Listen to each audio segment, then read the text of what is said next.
In this video, I want to talk about how I was hoovered by a narcissist, how I inflicted a narcissistic injury on this person, and why I highly now encourage others to not do what I did. I did a video a few weeks ago where I talked about my discard in a little bit more detail than I normally do. More importantly, what I did to start moving forward and feel better. So here I hope to show people that purposely trying to hurt a narcissist or get one over on them, win, whatever you want to call it, it really doesn't do anything at all. I was hoovered by getting a text message on my phone about 3 months after he decided to ghost me and discard me and run off, and we hadn't spoken a word to each other the entire time. He hit me up, of course, with all those classic narcissistic things that they say when they hoover. He came back like nothing ever happened. Literally, the first text I got was, "Hey," followed by, "What's up?" Again, like nothing ever happened, classically narcissistic. He talked like I had just seen his dumb ass last week at the grocery store, and we were still in the super best friends club. And this is where I made my first mistake, and I entertained the text messages. And now, doing this for a living, I never encourage this. The best thing to always do is no contact, but let me be straight here when it comes to how I handled all of this. I did everything wrong, so please learn from me. I was pissed, I had questions, I wanted answers. I didn't know then what I know now, of course, and anyway, the conversation very quickly moved on to how sorry he was, and I told him very frankly that he could shove the apology up his ass, and he very swiftly picked up on the cold tone that I was having with him. So he moved on to how he had changed. He was all of a sudden doing all of these things that he told me he was going to do several months ago. Now all of a sudden he was in therapy and on proper medication. He knew what was wrong with him. He knew he was so bad to me and he needed to make up for it. Blah, blah, blah, blah. Most of what we did speak about was blurry, and I thank my brain every single day for blocking most of it out. But over the 12 to 14 days that I did speak with him, I was truthfully never satisfied with what I was getting. He was trying to love bomb. He wanted to call me all the time and asking to see me. But again, of those 2 weeks that we were talking, that really only happened for about 4 or 5 days. And then it was completely right back to the devaluing side of the relationship. So again, unsatisfied. Nothing was going to be any different. It was just like the way it was at the end of our relationship months prior. It didn't work. I wasn't interested. What I was interested in, unfortunately, I have to say, was making him hurt. Like I say, I don't love a lot of what I'm going to say here, but I have to share it. So in true petty fashion, I knew after a few days that I was going to work him over the same way he did me. I was going to do to him what he did to me. I really wanted to ghost and go dark and silent and walk away. And I was going to do this to the absolute best of my ability. I was in this frame of mind that I was owed something for the pain and the torture and the agony. I'd been cheated on and future faked and lied to. I spent 18 months trying to help him do whatever it was that he wanted to do, handing over money. There are also other deeper, darker aspects of the relationship that I never talk about publicly. I'll be frank, I don't talk about them privately, but there were other things that happened. I was told that we had something special, and I wanted something for that. I really could never wrap my mind around what exactly I wanted, but I knew I wanted something. What can you get? You can never really get back what mattered, which was time. Time is a non-renewable resource. You are never going to get it back. You can get another place to live. You can get another car. You can get another job. You can make more money. But that time is gone. And that's one of the many, many reasons why we shouldn't be doing this, because I spent 2 weeks trying to Home Alone style plotting, against this stupid ass with my blueprints, trying to figure out shit to make him hurt, sitting here at my desk like, haha, phase the first and all that stuff. And what a complete waste of time.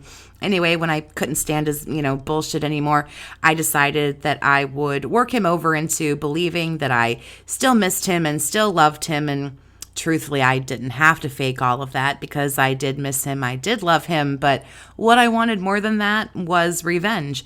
I told him, meet me at some shithole restaurant on his side of town. I was so excited to see him. Here's the time. Here's the place, blah, blah, blah.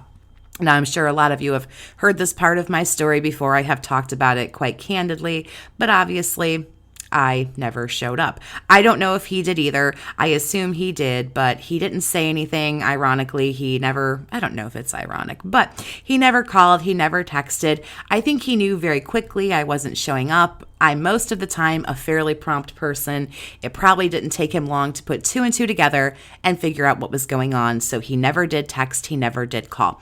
He did, however, text me the next day and say something to the effect of me going quiet or me not talking or something. And right then and there, I ghosted. That was it. We never spoke again. There was a little sadness in my soul that this was it.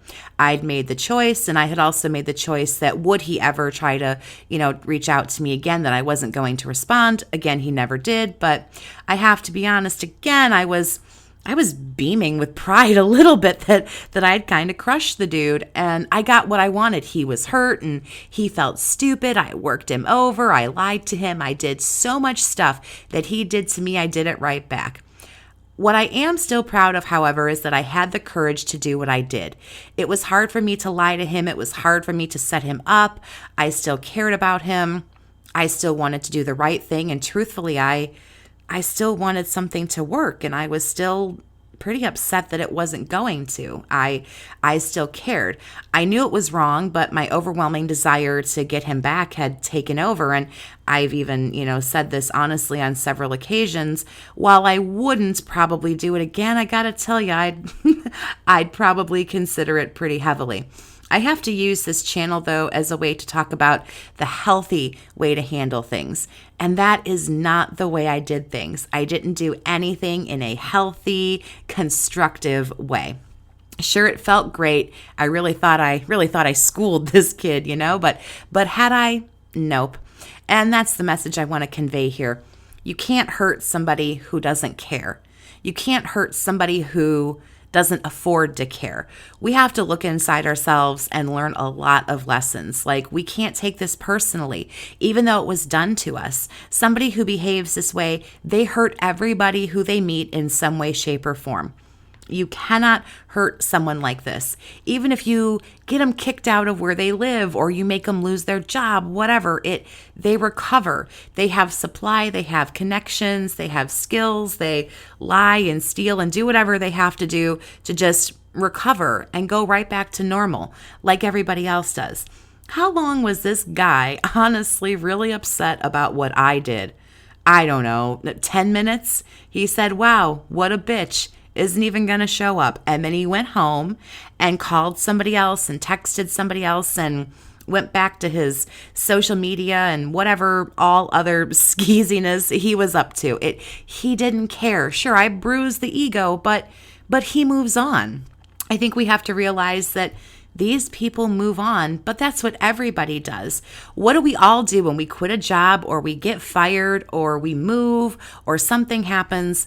We keep rolling forward. They're not doing anything different than the rest of us do. They are not going to sit around and be sad or mad about what you did forever.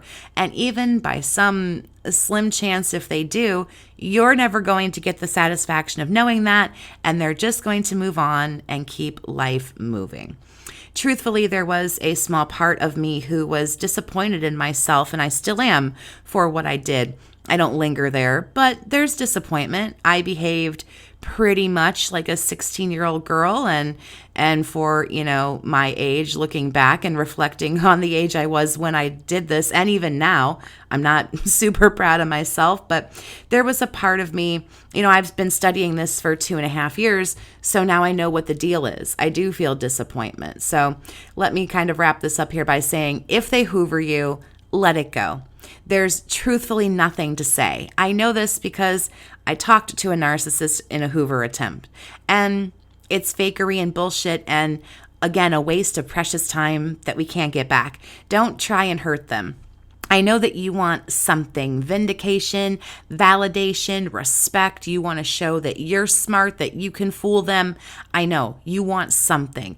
I wanted it too, but I promise you, you don't get it. It's unfulfilling. It's frankly humiliating when you go, ha ha, I tried to fool somebody. That doesn't really make you look like anything powerful. So it also makes you feel well, guilty as shit sometimes, like I do about it. It doesn't work. It doesn't hurt them for long. And again, even if it did, who cares, because they move on and they get somebody else. But you know what? So do you. You get to heal and worry about yourself and get back out into the world and find the real love of your life. And that is what the focus should be on. You working on yourself and doing what needs to be done to make your life amazing all over again. Hopefully more amazing than before you even met this person. If you'd like to talk about a narcissistic relationship that you're in, or maybe you were in, you can send an email to bookachatwithjess@gmail.com to set up private chats with me if you would like to do so. Let me know how you handled Hoovers, and did you try to get revenge? What did you do? How did it go down? And how do you feel about it now? Thanks for listening. Have a great day, survivor, and take care of yourself.